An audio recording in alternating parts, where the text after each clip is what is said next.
नमस्कार साथियों, welcome to नाम नॉलेज हब। कैसे हैं आप लोग? आशा करते हैं अच्छे होंगे और आपकी तैयारी बेहतर ढंग से चल रही होगी। तो साथियों, आज के इस वीडियो में हम लोग 75 मोस्ट इंपॉर्टेंट क्वेश्चन को देखेंगे जो आपकी एग्जाम पॉइंट ऑफ व्यू से काफ़ी महत्वपूर्ण होने वाले हैं। इसमें सारे सब्जेक्ट के प्रश्न को शामिल किया गया है। बिहार स्पेशल के 15 से 16 क्वेश्चन आपको इसमें देखने को मिलेंगे। तो चलिए बिना किसी देरी की वीडियो को शुरू करते हैं। बात करें साथियों एग्जाम कब होगा, तो आपको बताएं हैं कि एग्जाम का अंतरिम फैसला 31 तारीख को आने वाला है। तो 31 तारीख को हम लोग वेट करेंगे कि क्या फैसला निकल कर आता है। सभी का आंसर जो है आप कमेंट के माध्यम से दीजिएगा कि क्या आंसर आपका आ रहा है। देखिए, निम्नलिखित में से किसने अपनी कृति द्वारा सन्यासी विद्रोह की ख्याति प्रदान की? देखिए, क्वेश्चन को बायलिंगुअल भी किया गया है ताकि आपको क्वेश्चन समझने में आसानी हो। बताएं ए बी सी डी ई, सही आंसर क्या होगा? सही आंसर इसका हो जाएगा बंकिम चंद्र चटर्जी। इनकी जो आपको रचना है आनंद मठ, इसी में सन्यासी विद्रोह की चर्चा की गई है। तो सही आंसर हो जाता आपका ऑप्शन डी।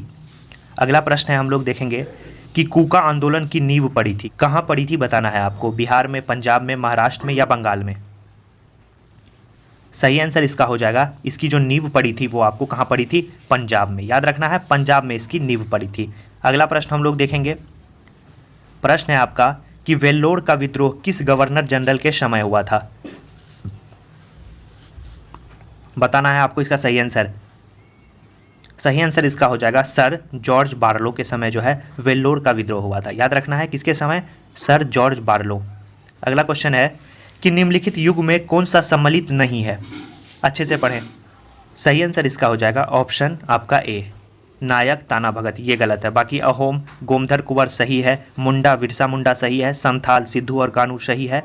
तो इसका सही आंसर क्या हो जाता है? इसमें आपको पूछा गया है सम्मिलित नहीं है, तो ऑप्शन ए इसका सही आंसर हो जाता। अगला पॉइंट हम लोग देखेंगे। अगला क्वेश्चन है कि भारत के प्रथम स्वतंत्रता संग्राम का मुख्य तत्कालिक कारण क्या था? अच्छा क्वेश्चन है, बताएं इसका सही आंसर क्या होगा। ध्यानपूर्वक पढ़ें इस प्रश्न को।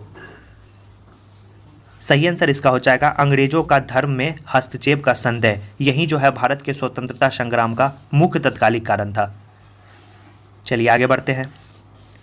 1857 के संग्राम के निम्नलिखित केंद्रों में से सबसे पहले अंग्रेज ने किसे पुनः अधिकृत किया था? बताएं इसका सही आंसर क्या होगा। सही आंसर इसका हो जाएगा दिल्ली। किसे किया था? दिल्ली। दिल्ली जिनका भी आ रहा है बिल्कुल सही है। कमेंट में जो है आंसर देते हुए चलें। अगला प्रश्न हम लोग देखेंगे 7 नंबर का कि कुंवर सिंह अंग्रेजों के खिलाफ 1857 के विद्रोह में किस जगह शामिल हुए थे? ये प्रश्न पूछा गया है। काफ़ी इजी प्रश्न है। बताएं इसका सही आंसर क्या होगा। सही आंसर इसका हो जाएगा आरा में शामिल हुए थे, ऑप्शन ए। अगला प्रश्न हम लोग देखेंगे। निम्नलिखित में से कौन स्वदेशी आंदोलन का आलोचक था एवं पूर्व तथा पश्चात के मध्य एक बेहतर संबंध का समर्थक था? बताएं क्या होगा इसका सही आंसर। सही आंसर इसका हो जाएगा आपको रविंद्रनाथ टैगोर। ऑप्शन सी जिनका भी आ रहा है बिल्कुल सही है। प्रश्न है आपका नरम दल और गरम दल के रूप में भारतीय राष्ट्रीय कांग्रेस का विभाजन किस अधिवेशन में हुआ था? तो काफ़ी इजी क्वेश्चन है। बताएं इसका सही आंसर क्या होगा। सही आंसर इसका हो जाएगा सूरत अधिवेशन में। याद रखना है सूरत अधिवेशन में। कब हुआ था? 1907 में। याद रखना है कब? 1907 में। अगला प्रश्न है, हम लोग देखेंगे कि मुस्लिम लीग का प्रथम अध्यक्ष कौन था? बताएं इसका सही आंसर क्या होगा।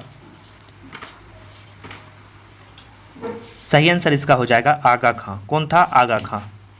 अगला प्रश्न है प्रथम विश्व युद्ध के दौरान आंदोलन जो भारत में लोकप्रिय हुआ था वो था? बताना इसका सही आंसर क्या हो जाएगा। वो था आपका होम रूल आंदोलन। कब हुआ था? 1916 में। याद रखना है 1916 में। तो प्रथम विश्व युद्ध के दौरान जो है यह आंदोलन काफ़ी लोकप्रिय हुआ था। तो सही आंसर क्या हो जाता? Option A. अगला प्रश्न हम लोग देखेंगे कि गांधी के समाजवाद में किसकी झलक मिलती है? बताना इसका सही आंसर क्या होगा। सही आंसर इसका हो जाएगा कार्ल मार्क्स। ऑप्शन बी जिनका भी आ रहा है बिल्कुल सही जवाब है।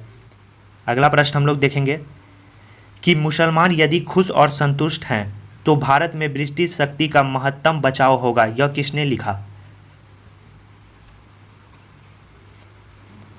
तो यह जो लिखा है याद रखना है W हंटर के द्वारा लिखा गया है। याद रखना है W हंटर ने अपनी पुस्तक द इंडियन मुस्लिम में यह लिखा था।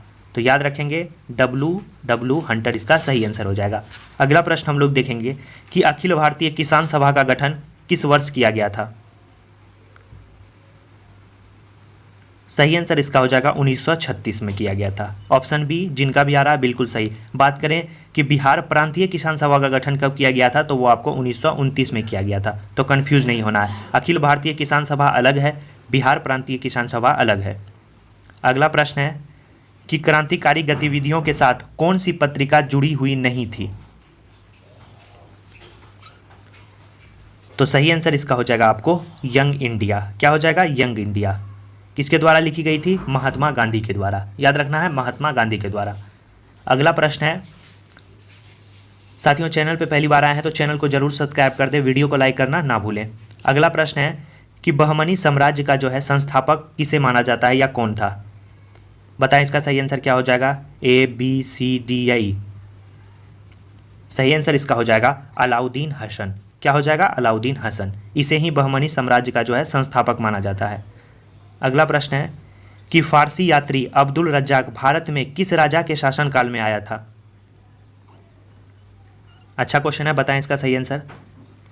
सही आंसर इसका हो जाएगा देवराय द्वितीय के शासनकाल में आया था। किसके शासनकाल में? देवराय द्वितीय। इससे संबंधित साथियों वीडियो भी आपको चैनल पे मिल जाएगा कि कौन सा जो है यात्री किसके शासनकाल में आया है। सारे यात्री को कवर कराया गया है, आपने उसे नहीं देखा है तो जाकर जरूर देख लें। अगला जो प्रश्न है वो है आपका, कलिंग नरेश खारवेल का संबंध जो है किससे था, किस वंश से था, आपको बताना है। इसका सही आंसर क्या होगा? सही आंसर इसका हो जाएगा इनमें से कोई नहीं या एक से अधिक। इसका जो संबंध था वो चेदी वंश से भी था और महामेघ वाहक वंश से भी था, तो दोनों इसका सही आंसर हो जाएगा। अगर बीपीएससी यह प्रश्न को पूछता है तो इसका सही आंसर ऑप्शन ई हो जाएगा। अगर बीपीएससी के अलावा अन्य कोई भी आपका एग्जाम इस प्रश्न को पूछता है, अगर चारों ऑप्शन आपके इस प्रकार दिए रहे तो उसमें हम लोग चेदी वंश को वरीयता देंगे, क्योंकि आयोग के द्वारा चेदी वंश को वरीयता दी गई थी। अगर बीपीएससी पूछेगा तो इसका सही आंसर क्या हो जाएगा? इनमें से कोई नहीं या एक से अधिक। कौटिल्य का अर्थशास्त्र कितने अधिकरणों में विभाजित था? बताना इसका सही आंसर क्या होगा? A B C D I. सही आंसर इसका हो जाएगा ऑप्शन सी 15 अधिकरणों में जो है कौटिल्य का अर्थशास्त्र विभाजित था। याद रखना है। अगला जो प्रश्न है वो है आपका कि एतमद्दौला का मकबरा आगरा में किसने बनवाया था? तो इसे बनाया था आपको नूरजहां ने। किसने? नूरजहां ने अपनी पिता की याद में बनाया था। सबसे पहले पिटरादुरा प्रणाली का प्रयोग इसी मकबरा को बनाने में किया गया था। याद रखना है, एतमद्दौला का मकबरा। अगला जो प्रश्न है वो है आपका, घड़ी में प्रयोग होने वाले कार्ट्स क्रिस्टल अस्तर होते हैं। बताना इसका सही आंसर क्या होगा? बाइलिंगुअल भी आपको दिया गया है। What are the quartz crystal level used in watch? सही आंसर इसका हो जाएगा सिलिकॉन डाइऑक्साइड। ऑप्शन बी जिनका भी आ रहा है बिल्कुल सही है। अगला जो प्रश्न है वो हम लोग देखेंगे कि एक हाइड्रोकार्बन जिसमें कार्बन के 2 परमाणु द्विबंध द्वारा जुड़े होते हैं कहलाता है। बताना इसका सही आंसर क्या हो जाएगा? A B C D I. सही आंसर इसका हो जाएगा एल्कीन। ऑप्शन बी जिनका भी आ रहा है बिल्कुल सही है। अगला प्रश्न हम लोग देखेंगे, वह तत्व जो मानव पसीने के माध्यम से उत्सर्जित होते हैं वो कौन से हैं? बताना है आपको। इसका सही आंसर क्या होगा? सही आंसर इसका हो जाएगा आपको ऑप्शन ई, इनमें से कोई नहीं या एक से अधिक सही। आपको बता दें पसीना मुख्यतः पानी का होता है, और आपको इसमें बता दें कि इसमें जो खनिज होता है वो urea, sodium, potassium, calcium, magnesium, zinc आदि होते हैं। तो सही आंसर इसका हो जाता है ऑप्शन ई। अगला जो प्रश्न है वो हम लोग देखेंगे कि नीला थोथा का रासायनिक नाम क्या है? तो नीला थोथा का जो रासायनिक नाम है ब्लू वेट्रियोल का, तो वो है आपका कॉपर सल्फेट। क्या है? Copper sulphate. साथियों ये सेट आपको इसीलिए लाए क्योंकि ये सेम सेट जो है आपको हमारे टेलीग्राम पेड ग्रुप, जिसमें आपको बताया गया था 25 दिन में शानदार रिवीजन कराया जाएगा, उसमें 100 क्वेश्चन कराए जाते हैं, जिसमें 75 क्वेश्चन आपको इस वीडियो में हम कवर कराए। इसी प्रकार के टेस्ट हमारे टेलीग्राम पेड ग्रुप में होते हैं। अगर आप जुड़ना चाहते हैं तो जुड़ सकते हैं। प्रश्न आपने देखा, और बाइलिंगुअल भी जो है आपको प्रश्न मिलेंगे। टेफ्लॉन निम्नलिखित में से किस एकलक का बहुलक है? बताएं इसका सही आंसर क्या हो जाएगा? सही आंसर इसका हो जाएगा टेट्राफ्लोरोएथिलीन। ऑप्शन ए जिनका भी आ रहा है बिल्कुल सही है। अगला प्रश्न हम लोग देखेंगे 26 नंबर का, गॉड पार्टिकल है। क्या है god particle? Neutrino, proton, Higgs boson या मेसोन? सही आंसर इसका हो जाएगा हिग्स बोसोन। ऑप्शन सी जिनका भी आ रहा है बिल्कुल सही है। अगला पॉइंट है कि निम्नलिखित में कौन सा विटामिन प्रतिस्कंदन विषों के प्रतिविष प्रतिकारक के रूप में प्रयोग किया जाता है? सही आंसर इसका हो जाएगा आपको ऑप्शन आपका डी। क्या हो जाएगा? ऑप्शन डी, यानी विटामिन के। क्या हो जाएगा? विटामिन के। अगला जो प्रश्न है वो हम लोग देखेंगे आपका, इंसुलिन है। इंसुलिन क्या है? फैट है, कार्बोहाइड्रेट है, विटामिन है, प्रोटीन है, या इनमें से कोई नहीं या एक से अधिक है? इंसुलिन जो है वो आपका प्रोटीन है। क्या हो जाएगा? ऑप्शन डी इसका सही आंसर हो जाएगा।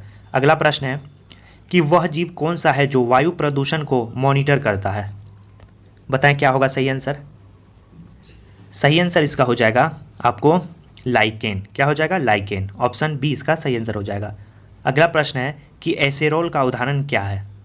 दूध है, नदी का जल है, रुधिर है, या धुआं है? ऑप्शन डी जिनका भी आ रहा है बिल्कुल सही है।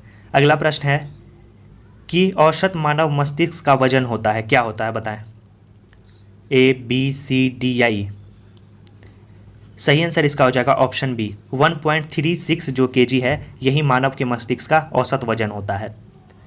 अगला प्रश्न है कि मानव की लाल रुधिर कणिकाओं की आयु निम्नलिखित में से कितनी होती है? काफ़ी इजी क्वेश्चन है, बताएं इसका सही आंसर, कमेंट करें। सही आंसर इसका हो जाएगा 120 दिन। ऑप्शन बी जिनका भी आ रहा है बिल्कुल सही है। अगला जो प्रश्न है वो है विशेष रूप से निर्मित तालाबों एवं पोखरों में मछली पालन के लिए प्रयुक्त शब्द कौन सा है? PC culture, VT culture, horticulture, agriculture, या नन ऑफ दीज? सही आंसर इसका हो जाएगा पीसी कल्चर। क्या हो जाएगा? PC culture. अगला प्रश्न है कि प्रकाशीय फाइबर किस सिद्धांत पर कार्य करता है?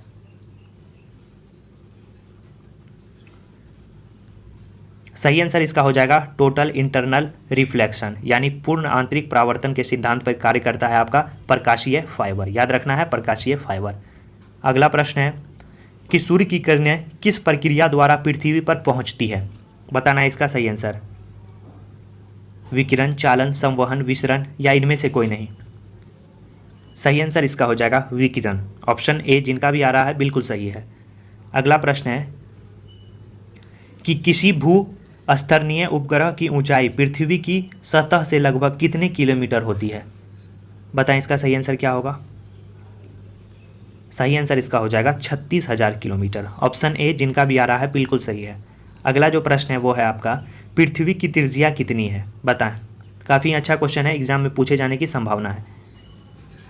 पृथ्वी की जो त्रिज्या है वो आपको है 6371 किलोमीटर। ऑप्शन बी जिनका भी आ रहा है बिल्कुल सही है। अगला प्रश्न है कि प्रकाश वर्ष किसकी इकाई है? इजी प्रश्न है। प्रकाश वर्ष दूरी की इकाई है। अगला प्रश्न है कि ऊष्मा की इकाई निम्नलिखित में से कौन नहीं है? अच्छे से क्वेश्चन को पढ़ें कि कौन नहीं है ये पूछा गया है। ए, बी, सी, या डी, या ई? सही आंसर इसका हो जाएगा ऑप्शन ए सेंटीग्रेड जो है ऊष्मा की इकाई नहीं है, बाकी सभी ऊष्मा की इकाई है। अगला प्रश्न है जब शुद्ध जल में डिटर्जेंट डाला जाता है तो पृष्ठ तनाव क्या होता है? घट जाता है, बढ़ जाता है, अपरिवर्तित रहता है, अपरिमित हो जाता है, या इनमें से कोई नहीं या एक से अधिक? सही आंसर इसका हो जाएगा पृष्ठ तनाव घट जाता है। ऑप्शन बी इसका सही आंसर हो जाएगा। अगला प्रश्न है कि नगर पालिका प्रदर्शन इंडेक्स 2022 में पटना नगर पालिका का स्थान कितना है? अब बिहार स्पेशल के क्वेश्चन आपको देखने को मिलेंगे। सही आंसर इसका हो जाएगा आपको ऑप्शन सी, यानी 16वां स्थान है पटना नगर पालिका का। अगला प्रश्न है कि बहुआयामी गरीबी सूचकांक 2021 के अनुसार बिहार में कितने % लोग जो है आपको गरीब हैं? बताना इसका सही आंसर क्या होगा? सही आंसर इसका हो जाएगा ऑप्शन बी 51.91% लोग जो है बिहार में गरीब हैं। अगला प्रश्न है कि IPF स्मार्ट पुलिसिंग इंडेक्स 2021 सबसे खराब प्रदर्शन बिहार का रहा। इसमें बिहार को कितने अंक मिले थे? बिहार को जो अंक मिले थे वो मिले थे आपको 5.74। ऑप्शन सी जिनका भी आ रहा है बिल्कुल सही है। वन स्थिति रिपोर्ट 2021 जो आपका आया था वो कौन सा संस्करण था? तो वो आपका संस्करण था 17वां। बात करें पहली बार यह रिपोर्ट कब प्रकाशित की गई थी, तो वो आपको 1987 में प्रकाशित की गई थी। अगला जो प्रश्न है वो है आपका कि वन स्थिति रिपोर्ट 2019 के अनुसार 2021 में कितने वनावरण की वृद्धि हुई है? ये आपको बिहार के सापेक्ष में है। बताएं इसका सही आंसर क्या होगा? सही आंसर इसका हो जाएगा 75 वर्ग किलोमीटर की जो है वृद्धि हुई है। ऑप्शन बी जिनका भी आ रहा है बिल्कुल सही है। अगला प्रश्न है कि वन स्थिति रिपोर्ट 2021 के अनुसार प्रतिशत के आधार पर किस जिले में वनों की संख्या सबसे कम है? ए, बी, सी, डी या ई? सबसे कम जो है वो आपका है, याद रखना है, किसमें? शेखपुरा में। ऑप्शन बी जिनका भी आ रहा है बिल्कुल सही है। अगला प्रश्न है कि बिहार के किस जिले में राष्ट्रीय राजमार्ग की लंबाई सबसे कम है? बताना इसका सही आंसर क्या हो जाएगा? सही आंसर इसका हो जाएगा शिवहर। शिवहर में जो है राष्ट्रीय राजमार्ग NH की लंबाई सबसे कम है। बात करें सर्वाधिक कौन सी जिले में है, तो सर्वाधिक आपका पटना जिले में है। शिवहर जिले में जो NH की लंबाई है वो है आपको मात्र 22 किलोमीटर। अगला प्रश्न है कि बिहार राज्य पथ परिवहन निगम की स्थापना कब हुई थी। तो इसकी जो स्थापना हुई थी यह आपको 1959 में हुई थी। ऑप्शन सी इसका सही आंसर हो जाता। अगला प्रश्न है कि बिहार में वन्य जीव अभ्यारण्य की संख्या कितनी है। बिहार में वन्य जीव अभ्यारण्य की संख्या 12 है। बात करें राष्ट्रीय उद्यान की संख्या कितनी है, तो राष्ट्रीय उद्यान की संख्या 1 है। तो सही आंसर इसका 12 हो जाता। अगला प्रश्न है कि राष्ट्रीय बाल पुरस्कार 2022 से किसे सम्मानित किया गया है। बिहार के सापेक्ष में बताना है आपको। सही आंसर इसका हो जाएगा इनमें से कोई नहीं या एक से अधिक सही। सही आंसर इसका हो जाएगा धीरज कुमार और पल साक्षी को जो है गणतंत्र दिवस के अवसर पर राष्ट्रीय बाल पुरस्कार से सम्मानित किया गया है। बिहार के बेतिया के रहने वाले हैं धीरज कुमार, और पल साक्षी की बात करें तो छपरा से इनका संबंध है, याद रखेंगे। अगला जो है कि चर्चा में रहे ओढ़नी डैम बिहार के किस जिले में स्थित है। बताएं इसका सही आंसर क्या हो जाएगा। सही आंसर इसका हो जाएगा बांका जिले में। ऑप्शन ए जिनका भी आ रहा है बिल्कुल सही है। अगला प्रश्न है कि बिहार के किस व्यक्ति को साहित्य अकादमी युवा पुरस्कार 2021 मैथिली भाषा के लिए प्रदान किया गया है। सही आंसर इसका हो जाएगा अमित मिश्रा को। ऑप्शन ए जिनका भी आ रहा है बिल्कुल सही है।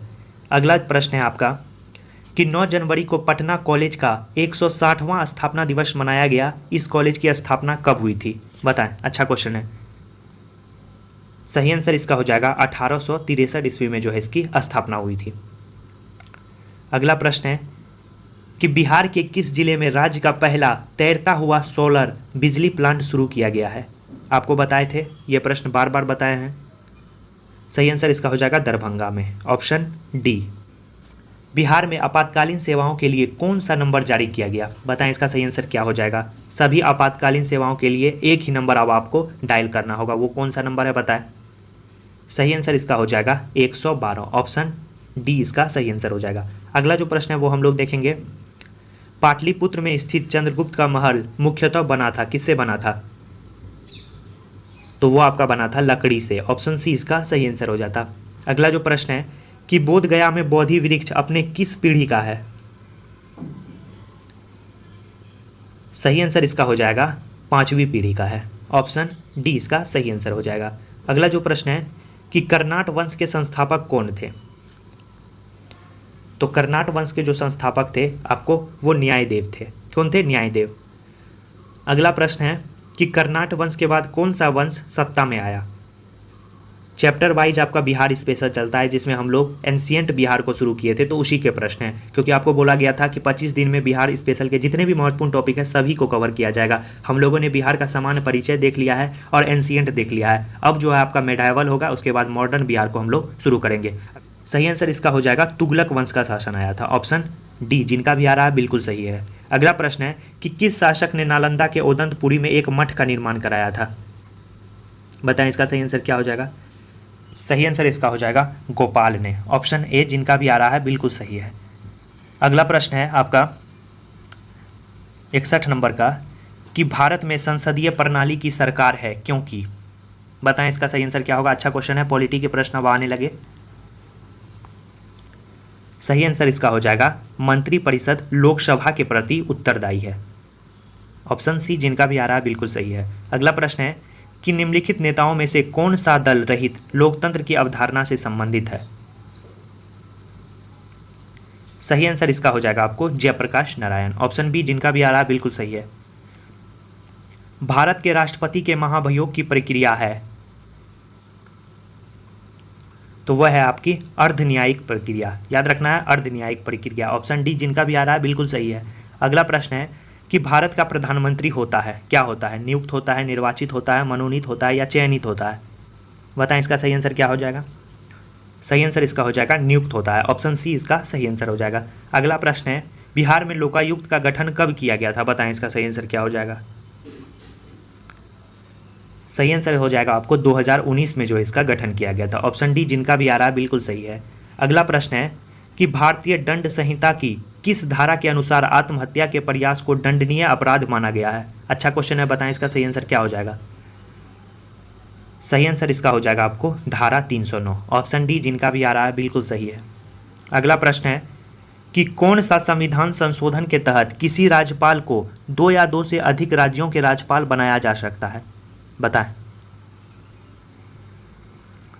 सही आंसर इसका हो जाएगा 7वां संविधान संशोधन। इसी के तहत जो है राज्यपाल 2 या 2 से अधिक राज्यों का प्रभार ले सकता है, याद रखेंगे ऑप्शन ए। अगला है संसद के सदस्यों की निहिरताओं से संबंधित प्रश्न का विनिश्चय करते समय राष्ट्रपति निम्नलिखित में से किसकी राय प्राप्त करेगा, बताएं इसका सही आंसर क्या हो जाएगा। तो क्वेश्चन का लेवल आप देख रहे हैं किस प्रकार के क्वेश्चन आपको पूछे जाते हैं टेस्ट में। तो सही आंसर इसका हो जाएगा आपको ऑप्शन बी भारत के निर्वाचन आयोग, जिनका भी आ रहा है बिल्कुल सही है। अगला है कि महात्मा गांधी राष्ट्रीय ग्रामीण रोजगार गारंटी योजना में आयोजना बनाने, संपादन करने व क्रियान्वयन करने की जिम्मेदारी निम्न में से किसकी है, बताएं। वो जो जिम्मेदारी है वो आपकी है ग्राम पंचायत की, ऑप्शन बी जिनका भी आ रहा है बिल्कुल सही है। अगला प्रश्न है कि राज्यपाल की नियुक्ति की चर्चा कौन सा अनुच्छेद में किया गया है, बताएं। काफ़ी इजी क्वेश्चन है। तो इसकी जो चर्चा है वो अनुच्छेद 155 में की गई है, ऑप्शन बी इसका सही आंसर हो जाएगा। अगला प्रश्न है किसे अंतर्राष्ट्रीय आपराधिक पुलिस संगठन की कार्यकारी समिति में एशिया का प्रतिनिधित्व चुना गया है, बताएं। करंट अफेयर के प्रश्न अब आने लगे। सही आंसर इसका हो जाएगा प्रवीण सिन्हा को, ऑप्शन बी जिनका भी आ रहा है बिल्कुल सही है। अगला प्रश्न है कि किस देश में जल सम्मेलन 2022 का आयोजन किया गया है, तो इसका सही आंसर आपको हो जाएगा सिंगापुर, ऑप्शन ए। अगला प्रश्न है कि किस देश में आज़ादी के अमृत महोत्सव के तहत Mahatma Gandhi green triangle park का उद्घाटन किया गया है, तो सही आंसर इसका हो जाएगा आपको ऑप्शन डी मेडागास्कर में, जिनका भी आ रहा है बिल्कुल सही है। अगला प्रश्न हम लोग देखेंगे 74 नंबर का कि भारत के यूपीआई प्रणाली को अपनाने वाला पहला देश कौन बना है, तो वो आपका बना है, याद रखेंगे कौन सा देश बना है, नेपाल, ऑप्शन सी इसका सही आंसर हो जाएगा। अगला प्रश्न हम लोग देखेंगे और आज का लास्ट प्रश्न है 75 नंबर का कि खाड़ी देश में पहला योग महोत्सव का आयोजन कहाँ किया गया, तो वो आपका किया गया सऊदी अरब में। तो 75 क्वेश्चन आपके कंप्लीट हो गए। तो 75 में आपका कितना सही आया आप कमेंट के माध्यम से हमें बताएं। और आपको बता दें अगर टेस्ट सीरीज़ में आप जुड़ना चाहते हैं तो जरूर जुड़े, डिस्प्ले पे आपके शो हो रहा होगा कि कैसे आपको जुड़ना है। चलिए साथियों मिलते हैं ऐसे ही धमाकेदार वीडियो के साथ नेक्स्ट वीडियो में, तब तक के लिए धन्यवाद।